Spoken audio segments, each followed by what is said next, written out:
Hello, and welcome to the newest episode of the New Year's 6 podcast. Today we'll be continuing the 2023 Conference Preview series. Last episode, I wrapped up the Power 5 conferences.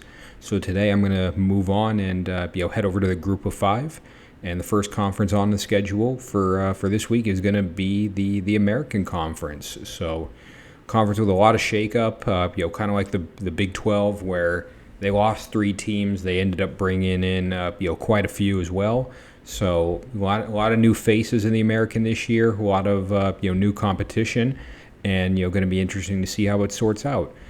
From a format perspective, same format as all the other videos. Going to start at the bottom of the conference, work my way up to the top, and then pick out a player on both offense and defense that I think is due for a big year, whether it's at the conference level or across all of football. So, kicking us off in last place in the American this year, it is one of our newcomers. So this shouldn't be too much of a surprise. It's a little bit of a step up from where a lot of these guys were playing. But the newcomer in the American that I think is going to come in last place is going to be Rice. So, not a historic football powerhouse by any means. I think everyone kind of knew Rice was going to struggle making this adjustment. They didn't exactly blow the doors off the off of Conference USA. So no surprise that they're going to struggle year one in the American. That being said, looking at their offense real quick, I think they probably have the best receiver room in the conference, which is something to take into consideration. Bradley Rosner is a very special receiver. They got a couple of playmakers as well. Cedric Patterson and Luke McCaffrey. You may know his brother in the NFL there. But, so a deep receiver room, not worried about, really the talent that they have around there. They have a decent quarterback in JT Daniels. You may have heard of him at quite a few programs at this time. You may have heard him when he was tearing it up at USC or Georgia or West Virginia. And, I guess we can use tearing it up a little hypothetically. But, now he's found his fourth and final home down there at Rice. And looking to make the most of it in his 1 year left. I peg him as an average quarterback in the conference, but one that can definitely help Rice at least stay consistent over the year, maybe win some games that they shouldn't win. But I do anticipate struggles across the board, and the running game is going to be part of those struggles. There's not a lot of proven talent in the running back room.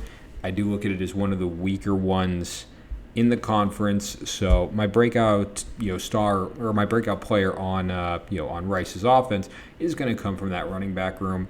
And since Rice is one of the few teams left in college football that does use a fullback, I'm going to lean on the fullback position, and that would be Micah Barnett. So really nice case in the fact that this guy came to Rice as a walk-on. So clearly a smart dude if you can get into Rice on your own and walk onto the football team. So a nice blend of intelligence and athletics. Only stat line sheet is a 9-yard run against Louisiana Tech, so nothing really to report on there. But I'm sure he's going to be a pretty substantial addition to the running game here. I'm sure they use him probably more as a blocker. Maybe in the receiving game in short yardage situations. But I think Barnett's going to make his presence felt. I think he's going to add to this run game that needs some help and needs that that ability to move the ball. It's a pro-style offense out there. So I look at it from that perspective. You need talent all around the field. I think if Rice is going to win games this year, it's probably going to be because of things like time of possession and having these long offensive drives, keeping the defense healthy and and hydrated on the sidelines, and having them play as little as possible, and giving your opponents less of an opportunity. So I think Barnett will contribute to that on Rice's offense, as they attempt to overcome some pretty steep obstacles that they have in front of them. On the defensive side of the ball, it's a very similar story where, I think they have a very deep linebacker room. You have guys like Chris Conte and Myron Morrison who are playmaker A and playmaker B on this defense. I think you got Josh Piercy in his own right. That's a talented, kind of hybrid, D-line linebacker type position. They run a 3-4 from what I've seen, so I'm sure he plays up, plays back, over the course of his time. I think the D-line is okay. It's kind of like it's kind of like JT Daniels out there. He's a fine QB. That's a fine D-line. I like Coleman Coco on that D-line. I think he's a strong strong player that can make an impact and can do things to make this defense stronger. The DB room is where I have the most amount of questions. I think if you're going to beat Rice this year, it's going to be through the air. I think most people will beat Rice this year, but those that do, it'll be due to a heavy pass game in that game. They do have Gabriel Taylor as a strong safety, who I like. I think he's got talent back there. He's shown up. And I mean across the board, one of the benefits of Rice's defense is it's generally pretty young. I'm only looking at one senior, two seniors on this depth chart. So if that's the case, and that's what they're rolling out this year, Rice could get better in the future. But that future is not today. I think 2023 is going to be a rough year. But from the secondary perspective, that's where I'm going to take my breakout player, and that's going to be Jonathan Jean. So, again, not a whole lot of stat line from him last year. 4 tackles over the year, 1 in each game. 1 against Western Kentucky, 1 against UTEP, 1 against McNeese, and 1 against USC. USC is the one that pops off the page a little bit. I'm like, oh, okay, you're making tackles against Jordan Addison or whoever it was back there, or whoever he hit. So, the reality is that, they're going to need him as a free safety to step up. They're going to need him to run in. They're going to need him to cover tight ends and slot receivers. Whatever they're going to have him doing, they're going to need him flying all around the field to make this happen. The other DBs are going to have their hands full, and he can't be a liability out there. I don't think he's going to be a liability. I think I think he's starting for a reason. I think Bloomgren is building this defense up long term, and as a sophomore, Gene will be a part of that process. So. I look for him to break out this year. I look for him to establish himself as a starter on this secondary, and help kind of cushion the blow of a tough season for Rice coming up. So Gene on defense, Barnett on offense for a Rice team that will struggle in year one in the American Conference here, the American Athletic Conference. All right, so coming up next, my next team here. This is not a newbie. This is a team that's been in the American for quite some time at this point. Really some up and down, and this last year was kind of in the middle, better than what I expected, but still not good enough for program standards. They come in with a new head coach, and he's got the world ahead of him in terms of what this rebuild is going to look like, and that's going to be Navy. So. Brian Newberry in as their new head coach. We all kind of know what to expect from Navy for the most part. They're going to run the ball 95% of plays. They're going to, the run defense will follow, to my understanding. And from a roster perspective, this is just something I've picked up with Navy and a lot of other Group of 5 schools, whether it be in this conference or the conferences that I'm currently researching. But oftentimes it is very difficult to get some information on some of these players. So bear with me if I have nothing on a lot of these guys. There's, a lot of them are not ranked on 24/7. A lot of them, it's hard to find stat lines on. They're not on ESPN. So bear with us for some of that. It's not the easiest find in the world. Some of these rosters aren't 100% up to date in the Group of 5. They have a lot of empty spaces, on their depth chart that end up getting filled out by the start of the season, but not in time for a conference preview video. So, looking at the offense, ultimately it's a run first, and I do think Daba Fofana is a good running back for this team. In that triple option, they definitely lost quite a bit of experience, but it's a serviceable enough receiver room or a serviceable enough running back room for what Navy's going to need this year. I'm curious how Ty Lavatai is going to do at quarterback this year. Again, it's run heavy, and that doesn't exclude the quarterback as well. So, I'm really curious to see how that comes together, how Navy's offense works. Maybe they do stray away from triple option this year, and they do try to modernize themselves. I don't see it happening, but I think it'd be interesting if that's something that happens down the line. And obviously the receiver room is the worst one in the conference because they don't throw the ball.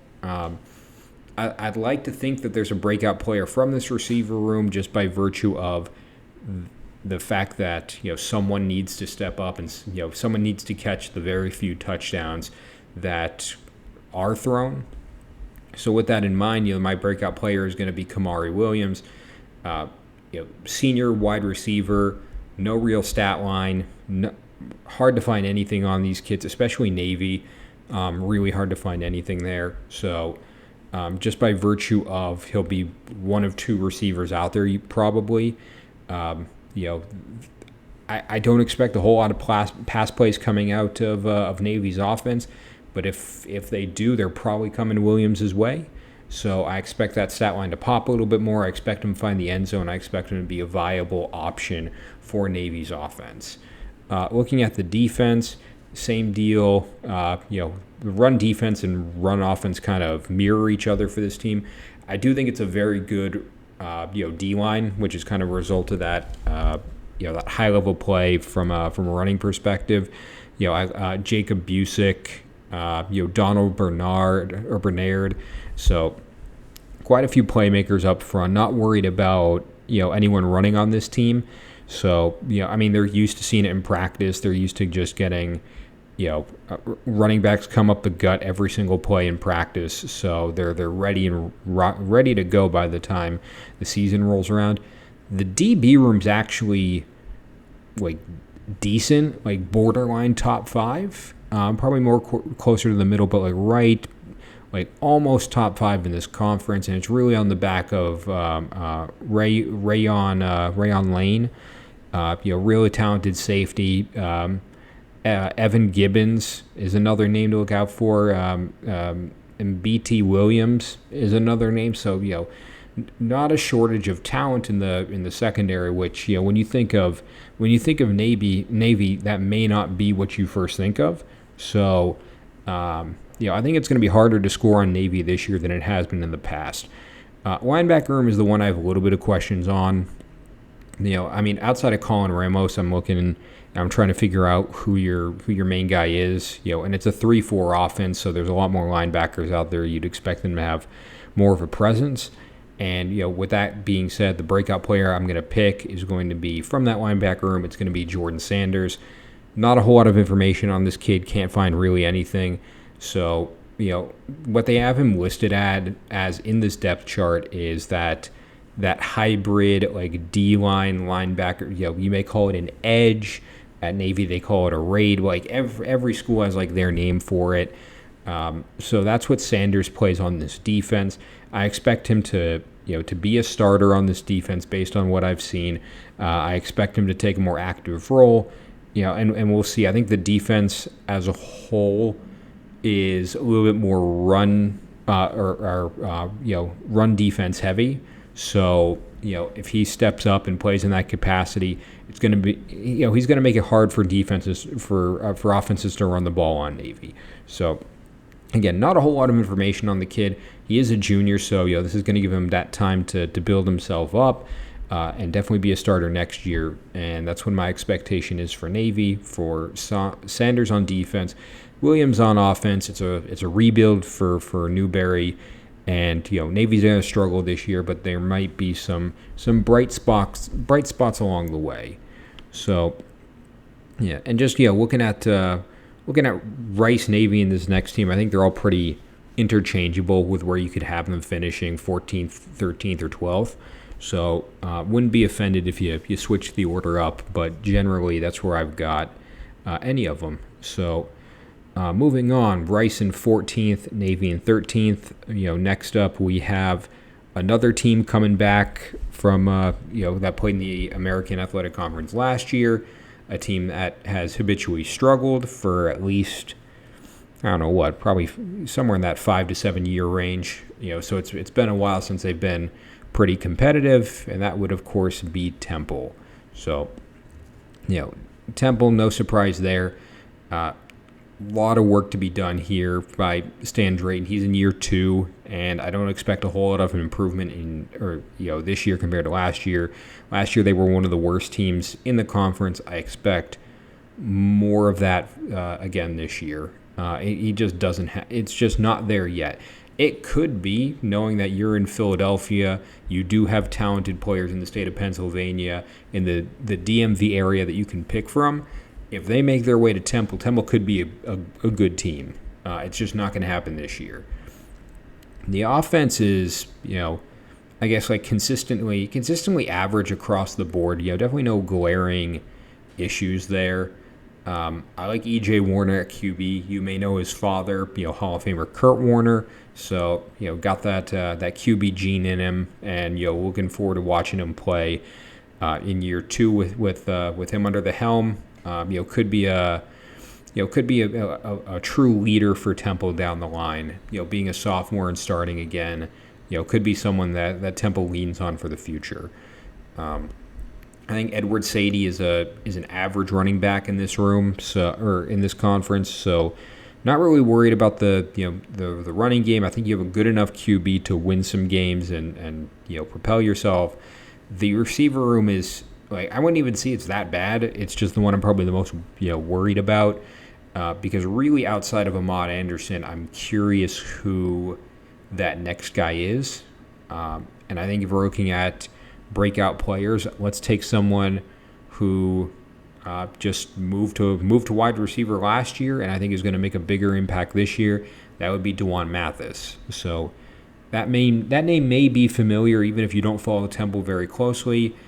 He's been a quarterback that's pinged around few programs. I know he started out at Georgia, so just didn't live up to that hype and that expectation.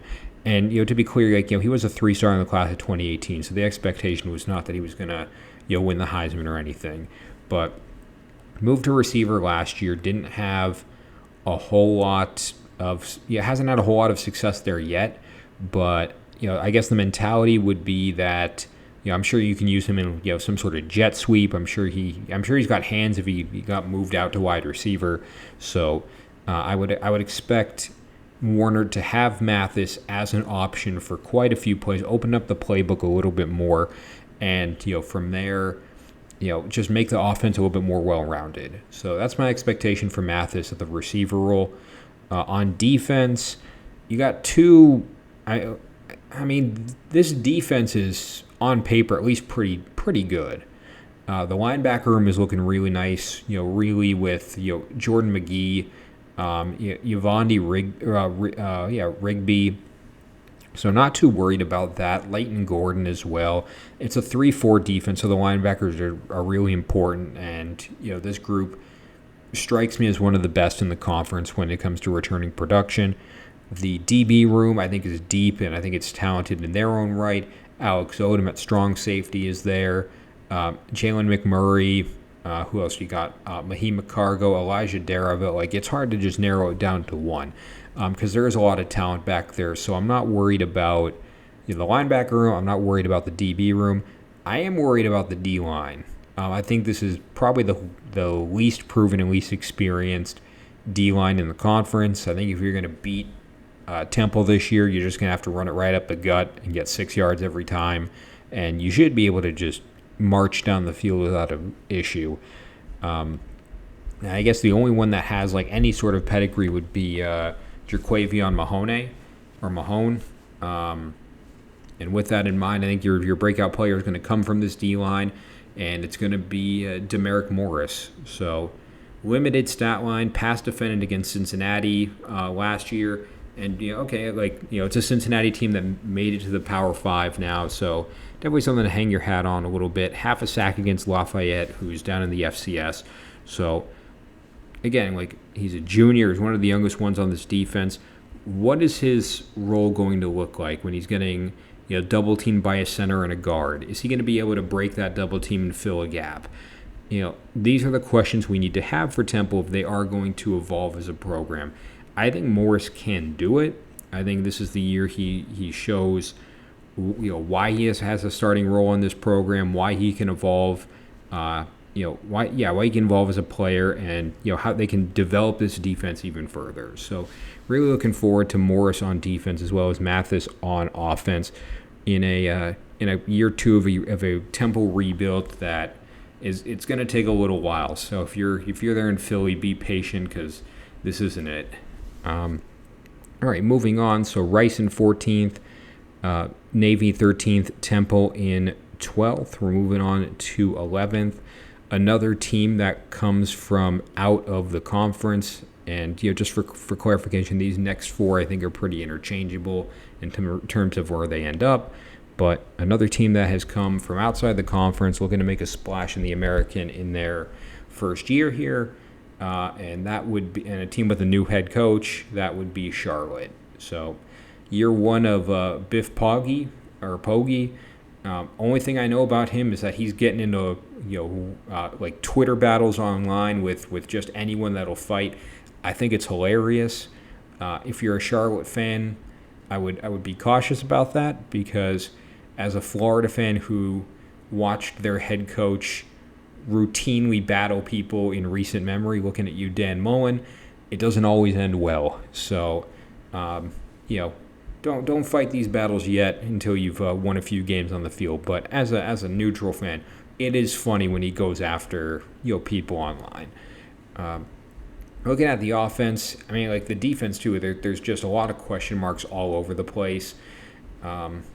Quarterback situation I think is decent. With Jalen Jones, I know that name Jalen Jones from his 5 minutes on campus at Florida before he got kicked off, but found his way to Charlotte, ready to take over, and ready to put his name on the conference. I have him as kind of middle of the conference talent as of right now. The running back room kind of reflects that as well, probably lower middle. Shadrick Byrd is a decent enough running back to keep things moving. The receiver room is the one I got the most questions about. Definitely bottom 5 in the conference here. And not a lot of proven entities at Charlotte right now. So with that, the player I think is due for a bigger year and a breakout year is going to be Jack Hestera. So transferred from Colorado, one of the Dion send-offs.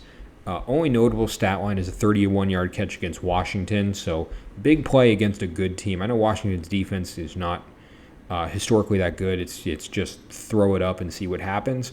But big play is a big play, and he's not going to be playing a 10 or 11 win Washington team this year. He's going to be playing Navy and Temple. So if he can do big things against good teams, he can do big things against not so good teams too. So really looking forward to seeing Hestera play at in a more consistent starting role. Especially I guess probably in the slot this year. So really looking forward to seeing what that looks like and how he evolves as a receiver. On the defense, so again, a lot of questions back here. The D-line is all right. Jar Holy and Des Morgan kind of plug the middle there and do the job. But outside of that, I'm not really thrilled about anyone else back there. Linebacker room is kind of similar. Nikai Hill-Green is good enough. But again, like it's going to be one of the worst linebacker rooms in the conference, or at least one of the least proven. The DB room is the least proven. It's the one I have the most question marks about because outside of Wayne Jones and I guess maybe, let me see if I can get this without butchering it, Al-Mahi Ali, really outside of those two safeties, the nickel is raw, the corners are raw. There's a lot of questions to be had. So with that in mind, I am going to take a DB as my breakout player, someone who's yet to play a game for Charlotte but is looking to make an impact, and that would be Dante Balfour. Transfer from UNC, so defense that quite frankly, couldn't stop a nosebleed last year. Looking for a fresh start at Charlotte, looking to see it all come together. Only notable stat line was a 5-tackle game against Florida A&M, FCS school. I believe that was week 0 as well. So, I'm looking for Balfour to start more consistently. I think offenses should be able to pretty much score at will against this Charlotte defense. I hope so, because I know Florida plays Charlotte this year. But outside of that, I think Balfour is going to be able to step up for this defense. I think he's going to be targeted and be able to deliver. I don't have his star rating in front of me, what type of prospect he was coming out of UNC. Probably a 3 or 4 star, if my guess. So if he's bringing that talent, it's a matter of living up to it. And I think he has the opportunity at Charlotte to fill those expectations and build this DB unit, knowing that it is a younger one in general. He's one of 3 sophomores back there. So if we're looking at the future of Charlotte with Balfour back there, it could be very bright. Same with Hystera, sophomore wide receiver. Should be due for big years for Charlotte. All right, so moving on, we had Rice at 14th, Navy at 13th, Temple in 12th, Charlotte at 11th. We're now moving on to 10th place. This is a returning team. This is a team that just quite frankly fell off a cliff last year. Old coach gone, new coach in, looking to make a splash in year 1. I don't think he's going to make that big of a splash, but enough to move this program in the correct direction, and that would be USF. So Alex Galesh, new head coach, taking over a 1-11 team that was just rough from top to bottom. And he gets to host Alabama in year 1. That is not an easy mission for USF. Really curious to see what Galesh can do. I think if the university puts some emphasis and puts some funding into this program, USF could be a very good Group of 5 team. Similar to how UCF, got that funding, got that, that motivation from admin, and evolved into what they are today. USF could do that. They just got passed up over the last decade. They may have the right coach to do it this year. It's going to be a hard rebuild right now. There's a lot of competition in the state for every single player, but really interested to see how Galesh does in year 1. Looking at the offense, again, it's going to be tough to find a single unit that is elite in any one capacity. Looking at the defense too, he's got his work cut out for him. Just starting at the receiver room, I think you got Sean Atkins and maybe Michael Brown-Stevens, but those are big maybes and big question marks across the board. We'll see how Byron Brown does at quarterback, redshirt freshman, so could be that quarterback of the future. So really interested to see how he develops this year, but not my breakout player. My breakout player, this is a personal favorite of mine, coming out of the running back room, transfer from Florida. It's going to be Naquan Wright. So struggled last year. Got passed up in the depth chart. It was supposed to be him as one of the top 3 on that team. It was supposed to be Montrell Johnson, Naquan Wright, and Lorenzo Lingard. Ended up being Montrell Johnson and Trevor Etienne. And then Naquan transferred out. Lorenzo Lingard transferred out. He'll be in the video on the MAC coming up in a few weeks. But, I think Naquan Wright is a talented player in his own right. I really appreciate the work he put in against Georgia in 2020, those wheel routes, burning them every single play. But looking at last year in particular, just a couple of touchdowns, one against USF, one against Eastern Washington. So scored against the team he's now on, and then Eastern Washington, FCS school. Game got moved to a Sunday. Really no problem there. So I'm really looking to see him evolve in his role. He's a talented guy when given the opportunity. I think he'll have plenty of opportunity at USF this year. So interested to see how he's going to do. Interested to see how he evolves as a runner. Good pass catcher. So if used correctly in this offense, Naquan Wright could have a big year, and that's what I'm banking on if I'm USF. On the defensive side of the ball, still, a lot of questions, a lot of things that haven't been answered yet. The linebacker room is the best of the bunch, but still middle average or lower average in this conference here, and it's really just due to the inexperience mixed with the experience that exists there. You do have DJ Gordon back there. You do have Jamie Petway. So I'm not worried about those two specifically. I'm not worried about this linebacker group compared to other pieces on this team. DB room's kind of the same. Daquan Evans and Tamarcus Simpson are really your leaders back there. But outside of that, it's a lot of youth that needs to show up and evolve as the season goes on. The D-line is the same deal, and it's a 3-4 defense, so they're going to be everywhere. And outside of Jason Vaughn, I don't know who your next man up is. So my prediction for my breakout player on USF's defense is going to be one of the younger players that has actually transferred in from the end of last season, and that would be Doug Blue Eli. Blue Eli is a transfer from TCU, 3-star in the class of 2022. So, didn't play last year, redshirted, didn't get a whole lot of experience.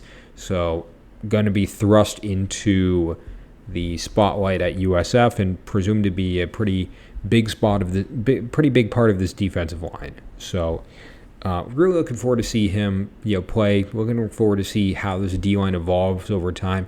The combination of the youth and the experience is going to be interesting, but I expect Blue Eli to live up to that live up to his rating this year, and just now that he's going to get that consistent playing time, he can evolve, he can develop, and he can be a cornerstone of this D-line for the future. So look out for Blue Eli on defense and Naquan Wright on offense for a USF team that is looking to find its identity in year one of Galesh. They're going to struggle, but I expect an improvement for what they were last year. All right, so moving on. Rice in 14th, Navy 13th, Temple 12th, Charlotte 11th, USF in 10th. So now we're heading into 9th place. This is also a returning team. This is a team that's been in the conference.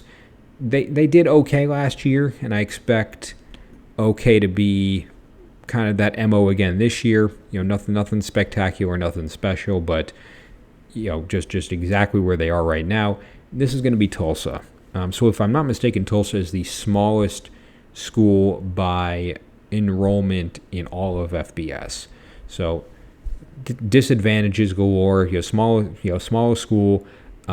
It's tough to recruit out in Oklahoma if you're not Oklahoma or Oklahoma State. So tough to get those Texas kids up there. Tough to recruit in the Midwest. But new coach there, Kevin Wilson's there, and it's a nice blend of experience. There's a nice blend of youth coming in. So interesting to see how this all comes together. You're looking at the offense. This is where I've got I've got questions on the defense too, but it really starts at the offense there. I really got to know what's going on with that running game. Braylon Presley hasn't really proved himself wherever he's been, and has an opportunity to do so. I think Braylon Braxton is a decent enough QB to keep the ball moving and keep Tulsa within games, and maybe win a few that they shouldn't. But the receiver room is the one I got the most questions about, because after Malachi Jones, this room is empty. Maybe not empty, just a little light.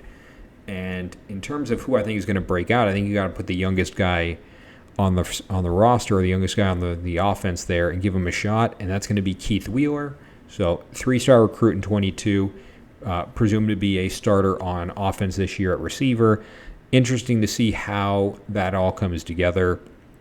Looking forward to seeing how he evolves as a receiver. It's a spread offense, so it could be very favorable to him if Braxton uses the field and uses his running game correctly as well. But I expect Wheeler to be a bigger part of this offense, a more prominent player out there. And as a result of that, Tulsa is going to be probably just shy of 500, but in the 500 discussion. They'll be in bowl contention for most of the year. and we'll kind of see how they finish out. But I expect Wheeler to be a pretty big piece to Tulsa's puzzle if they do evolve this year. Looking at the defense here, the D-line and the secondary are pretty average, so I'm not too worried about them there. Looking at the D-line really leans on Joseph Anderson. It's as their star, and everything else is just kind of depth. So, it's not too bad to be in that type of position, but, it's a very average, D-line room, and it's a very average secondary. Kendaren Ray, Tyree Carlisle, and J.C. Oliver. So those are your three, kind of heavy hitters back there. And then, it falls off a little bit. It's a very senior room as well. Just looking across the board, I only see 2 players that'll be back next year. So definitely concerning for Tulsa how that comes together. But, it'll be interesting to see what it looks like this year. The linebacker room is the one I got the most questions about because even the players they do have that are prominent and older in nature haven't shown a lot so far. So I'm going to lean on the young guy to step up. A transfer coming in, ready to make a name for himself at Tulsa. And that's going to be Julian Simon. So comes in from USC. And, I know that's kind of a red flag because if you couldn't start at USC, their defense let everyone score on them. You think you're going to fix your problems at Tulsa? Maybe it's just a fresh start. Maybe it's a fresh campus, fresh coach, and it gets him a chance to to play. It gets him a chance to develop and evolve as a player. 4-star recruit in the class of 21, so no slouch, definitely has a level of talent that wasn't being utilized at USC. And definitely curious to see how it works at Tulsa. Definitely curious to see how he plays in that linebacker room. He's going to be playing on the strong side linebacker as well. So interesting to see how this works for Simon on defense, how he develops as a player. And I think the defense is going to be better than the offense. And I think players like Simon stepping up are going to be a reason for that. So look out for Simon on defense and Wheeler on offense as your 2 players on a Tulsa team that is going to be just right in the middle, just right in the thick of it, through the course of the year. So, all right, moving on. Rice in 14th, Navy 13th, Temple in 12th, Charlotte 11th, USF 10th, Tulsa in 9th. So we're moving on to 8th place here. And, this is one of our new teams to the conference. I think there's, a few of them left. So, doesn't give it away, right now. They do have a first-year head coach, so that narrows down a little bit. But, it's a team that has a lot of upside. Traditionally did really well in CUSA. And should be able to make a splash in the American if it all comes together under this coach. But this would be UAB. So Trent Dilfer in as head coach at UAB. It's a very interesting experience. My understanding, from what I recall, Dilfer has no head coach experience at the collegiate level. I believe it's all at the high school level, something to that capacity. I could be wrong, but interesting story there. Obviously Trent Dilfer, multi-year NFL QB, made a career after building offenses and going to Super Bowls, winning Super Bowls. So the talent's all there, but is Dilfer going to be another Jeff Saturday where you kind of just put him into a situation he's not ready for and the whole thing falls apart? I think it's too early to tell. I think this may be your guy, and it'll be interesting to see how this comes together. On the offensive side of the ball, I'm not worried about the running game. Jermaine Brown is a talented running back for sure. And it's outside of him though, it's interesting that Dilfer is a an NFL QB coming in because the QB and receiver rooms are the ones I got the most questions about. If you're looking at the wide receiver room, they really only got Tewan Palmer. And outside of that, it's all question marks for me. The quarterback is no different, but when you have that quarterback talent at coach, I expect the quarterback that's on the field to be someone that steps up in a pretty big way this year with that proper guidance, and that's going to be Jacob Zeno. So dual threat QB from what we've seen last year. I look at his game against UTSA, 332 yards and 2 touchdowns. So definitely a guy who can air it out, hit his guys, whether it's in motion, whether it's cross route, straight route, whatever they've got going on.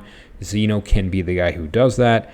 And as a runner, ended up with 49 yards rushing against FAU. So two conference foes last year, who will remain conference foes this year, was able to light him up in different ways. I think that's important. So I think Zeno, with Dilfer's guidance, is going to take this team probably further than they may expect. I expect a little bit of a drop down from UAB this year compared to what they've done in the past, but could be a team to watch in the future, kind of like a USF, where like the resources could be there, the talent pool to pick from is there, and it's just a matter of putting it all together. So on the defensive side of the ball, this is where I have a few more questions. I think the D-line is good enough, borderline top 5, definitely like mid, upper average, so right in that threshold there. You got Drew Tuazama and Fish McWilliams, so 2 players that I think UAB fans should be excited for this year. The DB room has some players in its own right. Mostly Keandre Swoops and BJ Mays, so a safety and a corner that you can really rely on. The linebacker room is the one I'm concerned about the most, really in relation to the conference. You do have Michael Fairbanks back there, but outside of that, maybe Jackson Bratton is good enough to rise up, but the player I'm gonna call out as your breakout player is Reese Collier. So picked up a sack against Alabama A&M last year. FCS school, no big deal. 3-star recruit in the class of 22. So interesting to see how he develops this year in a more permanent starting role. Interesting to see, how he evolves, whether it's as a rusher. It looks like he's going to be more up with the D-line, putting pressure on quarterbacks and running backs. So interesting to see how that works. Interesting to see, how he continues to develop as a player, and with a new head coach and a new system, it could be the benefit that he's needed after all these years. So I look at Collier on defense, Zeno on offense as the breakout players for a UAB team that, maybe takes a little bit of a step back this year, but should be in a position to get better over the next few years. So moving on, we had Rice in 14th, Navy 13th, Temple 12th, Charlotte in 11th, USF 10th, Tulsa 9th, and UAB 8th. Moving on to 7th, we are going to stick with one of our returning teams because there's not too many of those left if we're looking at the whole gamut here. And it's really a team that, I think they had a good year last year. I think they took NC State to the wire last year. Definitely a team that was competitive for a good chunk of the year. I believe they beat USF. So I think by this point it gives it away. That would be ECU. So, and just from a talent point of view, ECU and this next team I think are pretty interchangeable in terms of where they end up. So, if you want to put them in 6th, I could see that as well. But looking at this offense in particular, I do have some question marks. I think the defense is going to be a lot better than the offense in terms of returning production and talent. The receiver room is not going to be that problem. I think Jalen Johnson is a good enough receiver to carry this team. I have some questions kind of after him, but they have a pretty established number 1 guy, so not worried there. The running back room leaves a little to be desired for me. I really need a big year out of Marlon Gunn for me to believe in ECU to get kind of above that bowl eligibility middle ground that I think they're going to end up at this year. Same with the quarterback room, who let's face it, this is an inexperienced guy with not a lot of playing time under his belt, but expected to be the starter this year. That's going to be Mason Garcia. So, 3-star recruit in the class of 2020. Really only notable stat line from last year was an 11-yard run against Campbell. And again, FCS school, no big deal, but 11 yards is something to look at if you think you may have a mobile guy. But I look at Garcia, I look at him as a potential guy who's going to step up and be that presumed starter.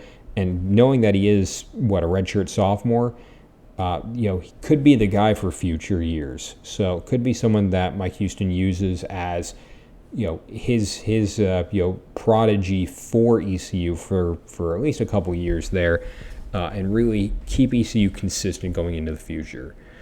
Looking at the defense, I do like this D-line, and it's a 3-4 defense, but it can turn into a 4-2-5, so they can move some backers up. But, so I do like this defensive line. I like Chad Stevens. I think he really ends up as one of the best D linemen in the conference. So not scared about anyone trying to run on ECU. I think they're a top 5 D line.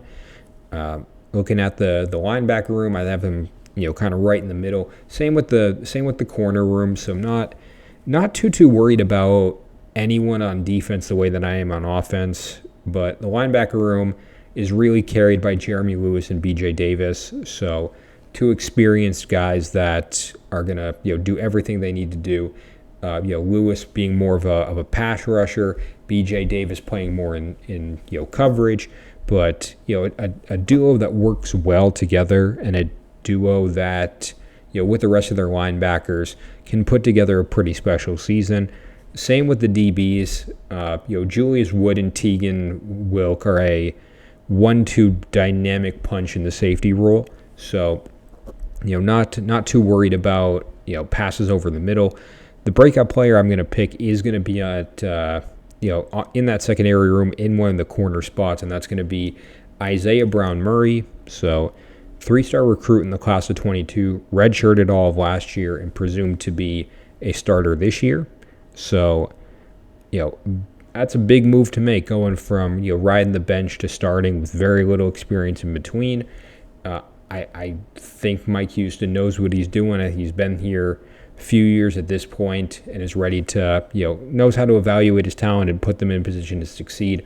And I think Brown Murray's going to do that. I think the defense as a whole is going to carry ECU this year. So I think the pressure is a little bit lower on Brown Murray to succeed than it is on Garcia.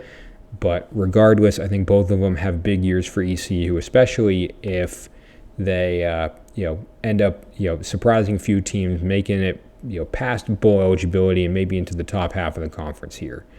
But all right, moving on. So it was Rice in 14th, Navy 13th, Temple 12th, Charlotte 11th, USF 10th, Tulsa 9th, UAB 8th, ECU 7th, and moving on to 6th is one of our newcomers. I think after this one, there's only going to be 2 left. So not bad if you're in final 6 and it's a 3-3 split here. So one of our newcomers, a team that had a lot of talent last year. The record may not reflect it, but the performance was there. Definitely interested to see how they do with the new head coach, and quite a lot of new players around them. But that team is going to be North Texas.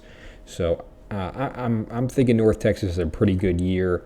Definitely in that bowl eligibility range like they had last year. And I don't really see one glaring issue on either offense or defense. I think there's one I can pick at a defense, but I'll get to that in a second. But the offense is going to be pretty consistently average to above average anywhere you look. At the running back room, I'm going to say Ikeka Ragsdale. So, someone who's proven himself a 750-yard rusher before. So I expect more of that this year, more of that development, and especially knowing that this is an air raid offense that is going to throw the ball everywhere, which leans on our receivers.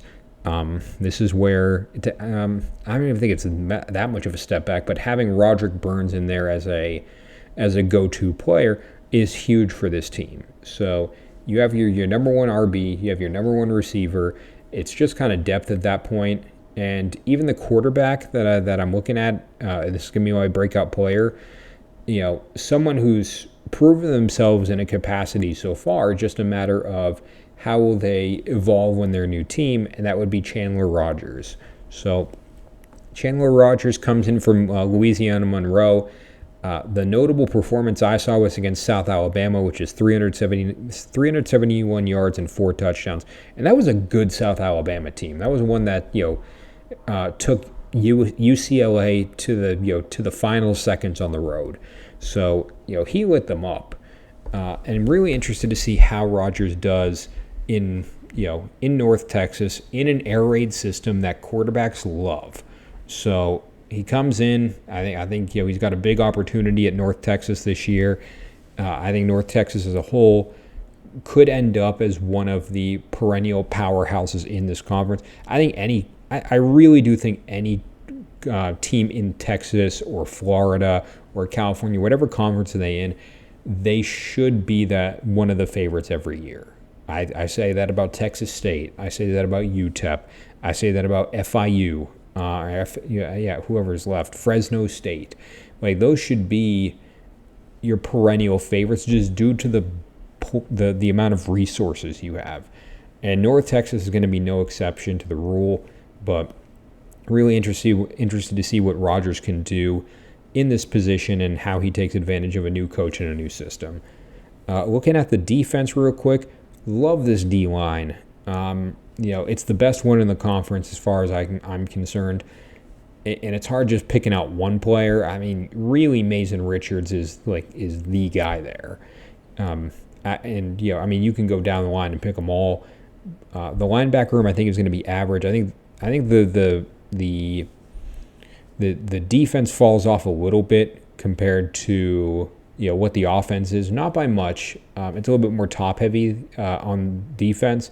The linebacker room is pretty average. Kevin Wood and Jordan Brown are really your guys back there, and it's a 3-3-5, so it's really going to be secondary heavy any way you slice it. And looking at that secondary, Logan Wilson is back there as a safety. He's got his partner Phillip Hill back there. I think you got a nice corner there in Ridge Tejada, so not worried about those three, but outside of that, I'd like to see a little bit more depth.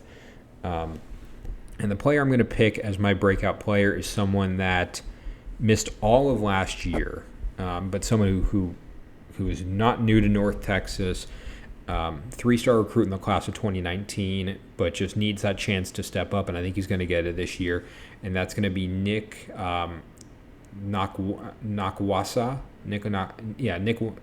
Nick Nakwasa. Injured all of last year, didn't play a snap. Really looking to rebound. This is it for him. This is his last year, and looking forward to seeing what he can do in the secondary. Been there a while, knows the system, and I know it's a new coach, and everyone's going to need that buy-in. I really do think last winter would have been the opportunity to leave if he wasn't bought in.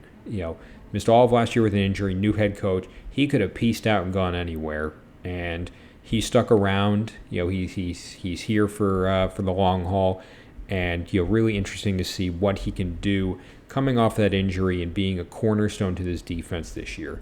So, I'm looking at Nakwasa on defense and Rogers on offense as your breakout players for North Texas. A team that I think will have a good enough year this year to buy in, get some buy-in and get some faith from the community as they build themselves up even more.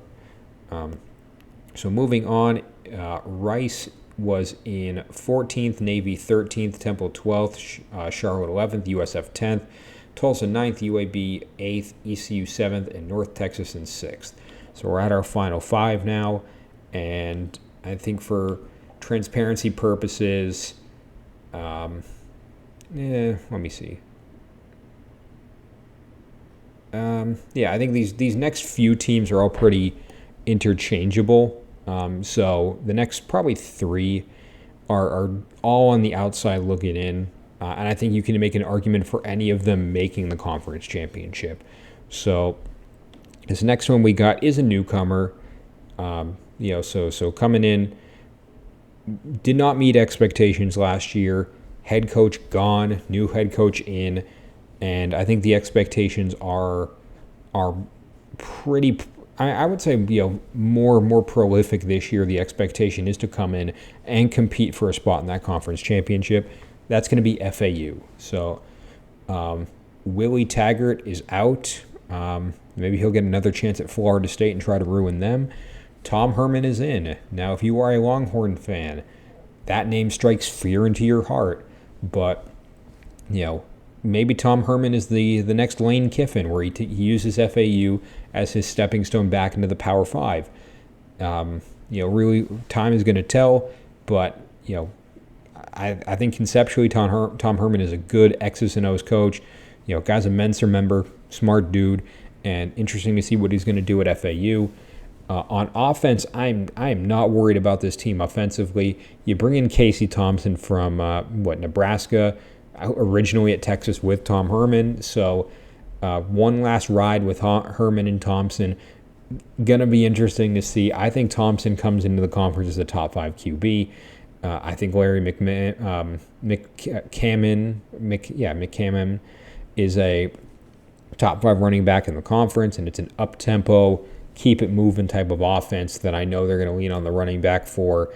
The receiver room is pretty similar, knowing that, LeJontay Wester is a great slot receiver.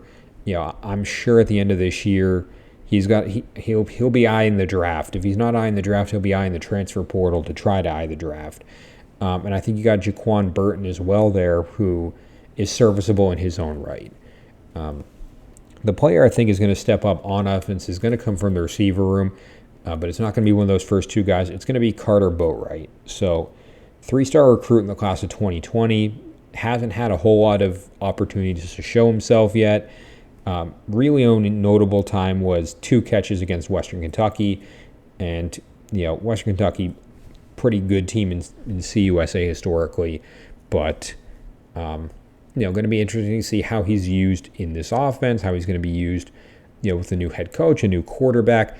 It's all kind of up in the air for FAU. I think they're going to have a good year. I think they're going to be poised for something special long term. I think they can take a dip into some of those South Florida recruits and build this program up into one of the best in the American. So we're going to see what Boatwright can do at tight end, with all those new opportunities and new experiences and paths in front of him. The defense I think is a little bit more top heavy, whereas the offense was rounded out a little bit more. This DB room is the best in the conference. Just call it what it is. Armani Eli Adams is an amazing safety. Jaron Morris, a good nickel back, especially knowing that this is on paper a 3-3-5. They use kind of a mix of everything. Dwight Toombs. I'm not worried about anyone trying to throw on FAU this year. The linebacker room is impressive as well. I think they're top 5 in that department. Eddie Williams and John Wester combined to make a good combination there between the middle and the weak side linebackers. I think the D-line is where you struggle a little bit, but it's still probably average compared to the rest of the conference. And, you really have Evan Anderson as that leader up front. So outside of that, I think you got to find someone to break out. And for me, it's going to be Chris Jones. So this is another 3-star in the class of 2020. So this is a Taggart guy that has stuck around. And I think that's commendable, knowing what the program could be. We see what happens at places like Colorado, where they flushed everyone out of there. But to see guys stick around and buy into what Herman is saying, it's going to go a long way for the development of the program. And his only notable stat line is a sack against UNT. So, team we just talked about. But going to be interesting to see how he develops as a player on this D-line. Going to see how the D-line evolves over the course of the season. I imagine they'll get more experience and more playing time just by virtue of teams knowing how hard it's going to be to score on them through the air, and they're going to have to try to run on them. So if they're playing, if the run defense needs to step up, and you bring those linebackers down with you, the D-line will step up alongside of it. And Jones will be a piece of that D-line that helps FAU propel themselves into a very serviceable year one in the American Conference, and a very serviceable year one for Tom Herman. So, so Jones on defense, Boatwright on offense for that FAU squad. Moving on to our final four here. Rice at 14th, Navy 13th, Temple in 12th, Charlotte 11th, USF 10th, Navy 9th, UAB 8th, ECU at 7th, North Texas at 6th, FAU in 5th. So down to our final four here. And we're just going to wrap up the newcomers. That gives it away. But you come in as the Conference USA champs. They're trying to make a splash this year. I don't think they make it to the mountaintop, but they make an immediate impact, and that's going to be UTSA. So, obviously Jeff Traylor has done a spectacular job for UTSA, building them up as as one of the better teams in Texas. Let's just call a spade a spade. They ended up last year either ranked or just outside of the top 25. Texas A&M didn't. Baylor didn't. I think Texas, after their bowl game loss, didn't. So, a lot can be said. Like, sure, TCU made it to the national championship game. Not taking that away from, but the hype around UTSA right now is real. I think they take a little bit of a step back coming into their new conference just by virtue of harder competition. I don't expect them to win it this year, but they're going to be in the mix. Looking at their offense, obviously Frank Harris comes in at automatically the best quarterback in the conference. Showed us last year what he can do, tore up CUSA, and I think he's going to do the same to the American here. The receiver room is good in its own right. Guys like Joshua Cephas, DeCorian Clark. So not worried about the offensive exchange there. The running back room, I think, is a little bit of a dip off just because it's so pass heavy. And I think this is a player that's going to break out in this conference, and that's going to be Kevorian Barnes. So, younger guy too, redshirt sophomore, plenty of time to establish himself. I look at his game against FIU, 128 yards and 2 touchdowns. And I know FAU historically is like at or near the bottom of the conference, but 128-2 is 128-2. I'm not going to complain if one of my guys on Florida puts that up in one night, and y'all can't complain about it when Barnes does it against FIU. He's contributed to the passing game with a 42-yard catch against UAB. So I am interested to see how he gets used in that capacity as well this year, knowing that Harris can throw it anywhere and all over the field, however he may choose. So really interested to see how Barnes does, as a running back this year and evolves in his conference when it comes to developing as a runner and contributing as a catcher. And the defense, I don't see a whole lot of problems here either. I see one group that's a little bit of a drop off, but the DB room is impressive. You got Rashad Wisdom and Nick Troy Fortune back there. So a safety and a corner that make an immediate impact. Obviously, these are senior guys. It's a very experienced defense, and that shows just by how everyone the stat lines that everyone has had over the course of their time there. The linebacker room is no different. Jamal Ligon. Trey Moore, I am not worried about UTSA's defense this year, and I'm not worried about their offense. The only part of the defense I am worried about is this D-line. This is one that, while experienced, is kind of unproven in kind of an oxymoronic way there, but something that we haven't seen a lot of on this team so far. So the player I think is going to break out on defense is going to be Joe Evans. I think this D-line doesn't have an immediate leader, doesn't have an immediate impact player. He is a senior. He's out of here after this year, and I think he wants to go out with a splash. Over the last year, 1.5 sacks, so picked up a full one against Troy and a half against Houston. Troy, one of the better Sun Belt teams, so comparable for what UTSA was playing. Houston, a now Power 5 team, so showing that you can get back in there, with whoever sacked the quarterback there is big. It shows that he can get that pressure, make plays when needed, and put it together for a UTSA defense that's going to need it.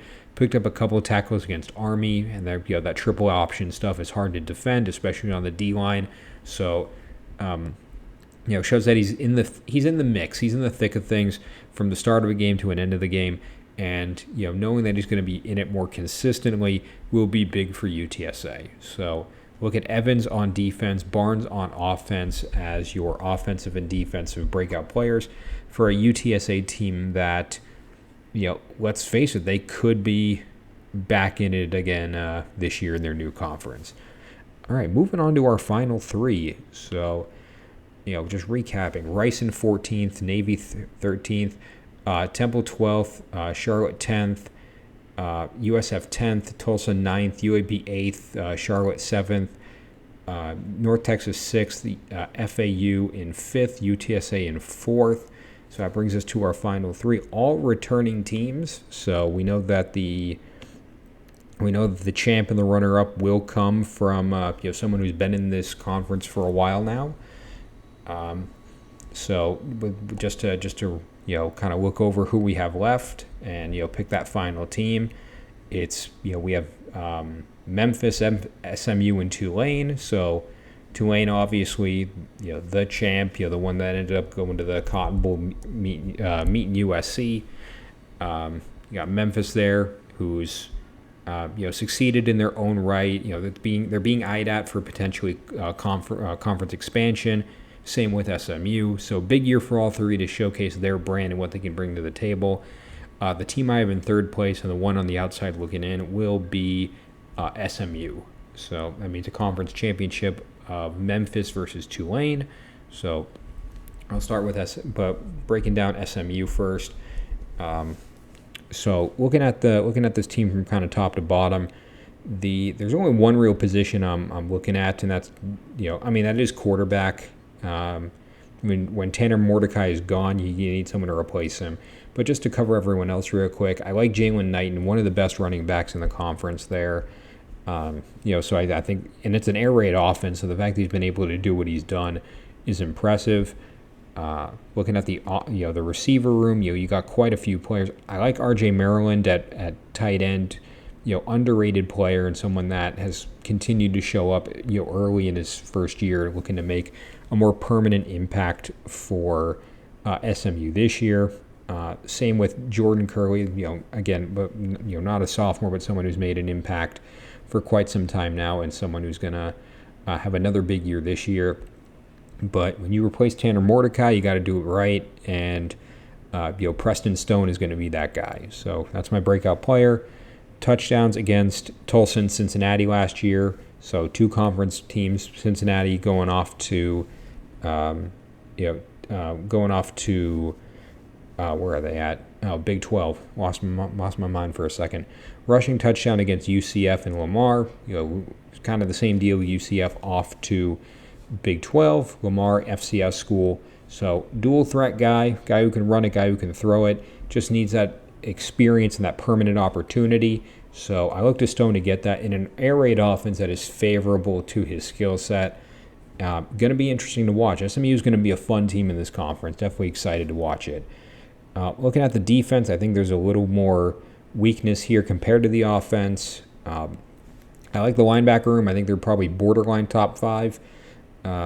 Just looking at guys like Ahmad Walker and Nelson Paul, so not worried about how they'll do over the middle. And it's a 3-4 offense, so there's a lot of linebackers out there from top to bottom, just kind of everywhere. The DB room I think is a little below average. This is where I think you get some weaknesses. You do have Jonathan McGill, you do have Brian Massey and Brandon Crossler, so you have some pieces of success there, but you definitely want to pull it together. And I think across the board, everyone is an upperclassman on this defense, which is going to be big for an experience point of view this year. Next year, we'll figure out what next year is next year. But for right now, definitely a lot of experience back there, which will be interesting to see. The D-line is where I've got some questions. Ultimately, you look at players like DeVare Levelston, so who comes back as your only real,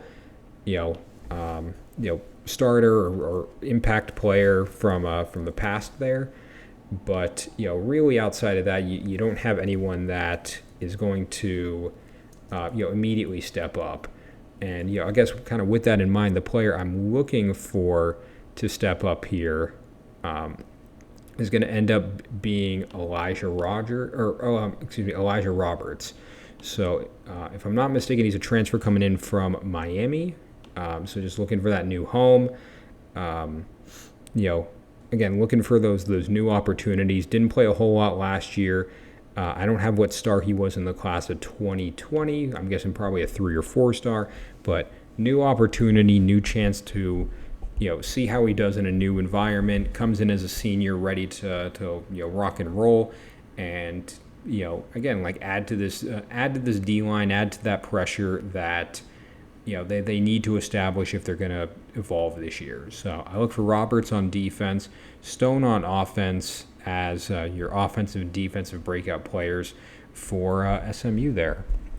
So that leaves our final 2 teams. That's our conference championship. I'll start off with Tulane first. I'll start off with the defending champ. You earn it by winning it last year. You get to go first this year. Not worried about this offense. Willie Fritz has put together something very special down there in New Orleans. Michael Pratt obviously, came alive last year. Was flirting with the transfer portal, but came back and is ready to repeat this year. Shedro Lewis comes in as again an immediate impact player at running back. So not worried about those 2 positions. Not worried about the receiver room also. I just have to pick an impact player. But when you have guys like Jaquan Jackson, as your main guy, like this is a strong room. I don't know if it's necessarily a super deep room, but it's very top heavy, which will work for what you need at Tulane. The breakout player I'm going to take on offense for Tulane this year is going to come from that room, but it's going to be the tight end. It'll be Alex Bowman. So played last year as a true freshman, presumed to be a starter this year as a sophomore. 57 yards against Southern Miss. So again, like that's his biggest game, and then a touchdown against USC. So had that big game experience, showed up in the Cotton Bowl, did everything that you needed to do from a young kid, and made the difference and made an impact in a game that was tight to the wire. I think expecting him to play a full year this year and develop as a whole is going to be huge for this team. It adds an additional option for Pratt to throw it around to. I think Bowman is that guy. So looking forward to seeing what he can do in an offense that is catered to QBs and all the and all the pieces that they use to succeed. And Bowman will be one of those guys. On the defensive side of the ball, you have a great D-line. Darius Hodges and Patrick Jenkins are a dynamic 1-2 punch. Definitely looking forward to seeing the rest of the line, which I don't think is necessarily inexperienced. It's more, they definitely have that depth there. So I think Tulane will be fine up front. I think they'll be fine in the DB group. Guys like Jarius Monroe, AJ Hampton, Cam. This is the most Cajun-looking name I've ever seen. Cam Pettisclo with the EAUX. So you got talented guys back there. I'm definitely definitely not short of talent in the DB room. So by virtue of that, my breakout player is going to have to come from the linebacker room. And I mean, it's a linebacker room that I think takes a step back compared to the rest of the defense, but not, probably a below average linebacker room in the conference. And then Jesus Machado, is your senior star back there. So I'll take the young guy. Give me Corey Platt. really his only stat line right now is an interception against UMass and a sack against Alcorn State. UMass obviously bottom 5 program at FBS. Alcorn State is an FCS. So good results, not good teams. So what we need to see this year is good results and good teams. And again, that was as a redshirt freshman. So I'm sure he had limited playing time. He played wrap-up garbage time. And now he's going to be a consistent starter. So, this is that chance to step up. This is that chance to be around talented players in the DB room, in the D line. A lot of seniority out there. This is the youngest guy on this defense. So I expect Platt to step up. I expect him to make a difference on this defense and do whatever he needs to do. It looks like he plays a little bit better back in coverage, but he could also play up front. So we'll see what he can accomplish on that weak side linebacker role and how he continues to help Tulane on their quest for a repeat. So look at Platt on defense, Bowman on offense for Tulane as they make it back to a conference championship game and compete for a New Year's Six title spot. So with that in mind, let's go over to Memphis real quick. I think this is the year Ryan Silverfield puts it together. They had a disappointing year last year, and I think he bounces back in a big way this year. The running game is there. Blake Watson is electric. Again, one of the better backs in the conference, if not the best. Seth Hennigan is back, an electric QB, top 5 in the conference. So no shortage of talent on the offensive side of the ball. The wide receiver room, a little bit of questions. I would say maybe no present number one guy. A little deep, like a little bit of a deeper room, but not necessarily a top heavy one. You do have Towski Dove in one of those receiver roles who can make a difference for you. Demir Blakumsi. So you do have talented pieces. The player I'm looking forward to on offense is going to be their tight end, and that's a JUCO transfer named Jamari Chisholm. If you've watched my other videos, I don't watch JUCO football. You don't watch JUCO football. I don't think JUCO students watch JUCO football. The only people watching are the ones who need to evaluate talent, and I think Silverfield has done it. I anticipate him, starting at tight end. I think there's a reason he's going to start at tight end. I think Silverfield knows that he's ready for the bigger lights and the bigger stadiums, and it's going to come together in a big way for this offense. The quarterback is there.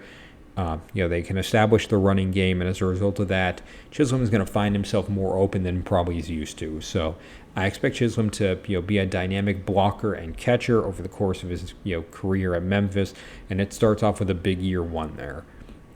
On the defensive side of the ball, I have a hard time figuring out what the worst group is. They're all up there as electric pieces to this defense here.